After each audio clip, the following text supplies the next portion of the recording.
নমস্কার বন্ধুরা, WB top tuition ক্লাসের পক্ষ থেকে তোমাদেরকে স্বাগত। আজ আমরা ক্লাস 8-এর মডেল কোশ্চেন নাম্বার 5-এর যে ইতিহাসের প্রশ্নগুলি আছে এগুলি আমরা সমাধান করব। তো বন্ধুরা দেখো, একের দাগে যে প্রশ্নটি আছে বলা হয়েছে ইজারাদারি ব্যবস্থা চালু করেন Lord Dalhousie, Lord Wellesley, Warren Hastings. এখানে যে অ্যান্সারটি সঠিক হবে সেটি হচ্ছে ওয়ারেন হেস্টিংস, অর্থাৎ ইজারাদারি ব্যবস্থা চালু করেন ওয়ারেন হেস্টিংস।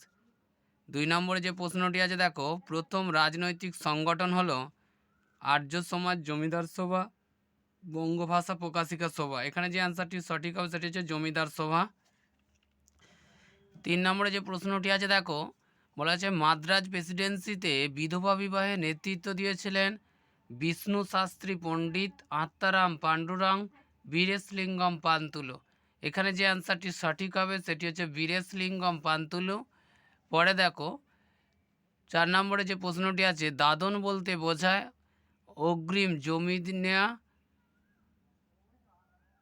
অগ্রিম নীল নেয়া, অগ্রিম টাকা নেয়া। এখানে যে অ্যান্সারটি সঠিক হবে সেটি হচ্ছে অগ্রিম টাকা নেয়া। পরে যে প্রশ্নটি আছে দেখো, পরে যে প্রশ্ন হচ্ছে সংবাদপত্রের স্বাধীনতা খর্ব করা হয় 1904 খ্রিস্টাব্দে, 1905 খ্রিস্টাব্দে, 1906 খ্রিস্টাব্দে। এখানে যে অ্যান্সারটি সঠিক হবে সেটি হচ্ছে 1904 খ্রিস্টাব্দে। পরে যে প্রশ্নটি আছে দেখো, বঙ্গভঙ্গ রদ এর সাথে যেটি হবে সেটি হচ্ছে 1911। বাহাদুর শাহ জাফর এর সাথে যেটি হবে সেটি হচ্ছে রেঙ্গুন। আর হচ্ছে সাগরের কন্যা শিশু ভাসানো এটির সাথে হচ্ছে 1803। প্রথম সুতির কাপড় তৈরির কারখানা এটির সাথে হচ্ছে বোম্বাই। পরে যে প্রশ্নটি আছে দেখো, বলছে কারা কবে কিংসফোর্ডকে মারার উদ্যোগ নেন? ক্ষুদিরাম বসু ও প্রফুল্ল চাকি 1908 খ্রিস্টাব্দে। পরে যে প্রশ্নটি আছে দেখো,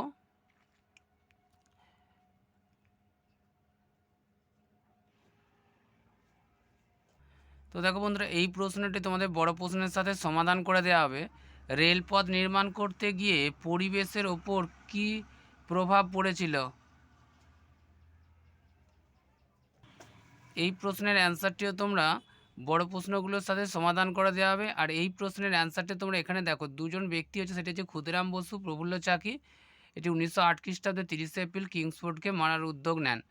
এইটার প্রথমের অ্যান্সারটা দেওয়া রয়েছে। পরে দেখো কী আছে, হিন্দু মেলার অপর নাম কি? তো দেখো, হিন্দু মেলার উদ্দেশ্য কী ছিল? এই যেটা হচ্ছে প্রথম প্রশ্নের অ্যান্সার হচ্ছে হিন্দু মেলার অপর নাম হচ্ছে জাতীয় মেলা। আর হিন্দু মেলার উদ্দেশ্য ছিল হিন্দু ধর্মের মর্যাদা পুনঃপ্রতিষ্ঠা করা এবং স্বাধীনতা ও দেশপ্রেমের আদর্শে সকল ভারতবাসীকে উদ্বুদ্ধ করা।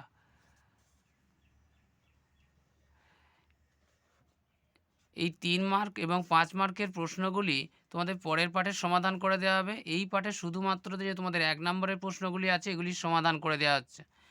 তো দেখো, পরে যে একের দাগের প্রশ্নটি আছে, বলছে ভারতীয় শিল্পের অবলুপ্তির প্রক্রিয়াকে এক কথায় কী বলা হয়? অবশিল্পায়ন বলা হয়। 2 নম্বর, সত্যশোধক সমাজ কে প্রতিষ্ঠা করেন? জ্যোতিরাও ফুলে।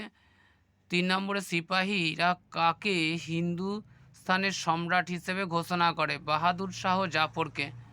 তো দেখো 4 নম্বরে যে প্রশ্নটি আছে, 1885 খ্রিস্টাব্দে কোথায় জাতীয় কংগ্রেসের প্রথম সভা বসেছিল? বোম্বাইতে।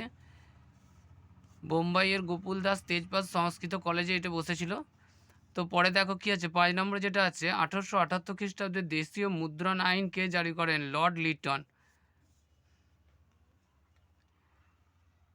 তো দেখো, এখানে বলছে সঠিক উত্তরটি বেছে নিয়ে লেখো।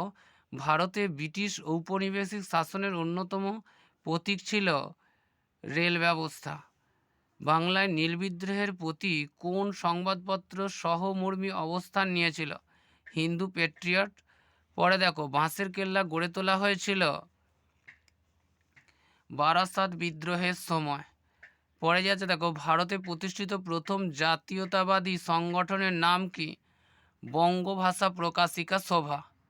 পরে যে প্রশ্নটি আছে দেখো, বলছে ভারত সভা প্রতিষ্ঠিত হয় 1872 খ্রিস্টাব্দে, 1876 খ্রিস্টাব্দে, 1885 খ্রিস্টাব্দে, 1880 খ্রিস্টাব্দে। এখানে যে অ্যান্সারটি সঠিক হবে, ভারত সভা প্রতিষ্ঠিত হয় 1876 খ্রিস্টাব্দে। তো দেখো পরে আছে, কার আমলে কত খ্রিস্টাব্দে রেলপথ নির্মাণের প্রকল্প শুরু হয়? লর্ড ডালহৌসির আমলে 1853 খ্রিস্টাব্দে রেলপথ নির্মাণের প্রকল্প শুরু হয়।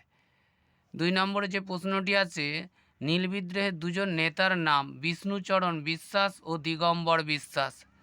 পরে দেখো কী আছে, 3 নম্বরে যে প্রশ্নটি আছে, অর্থনৈতিক জাতীয়তাবাদের প্রসারে গুরুত্বপূর্ণ ভূমিকা নিয়েছিলেন এমন দুজন ব্যক্তির নাম উল্লেখ করো। রমেশচন্দ্র দত্ত, দাদাভাই নৌরোজি।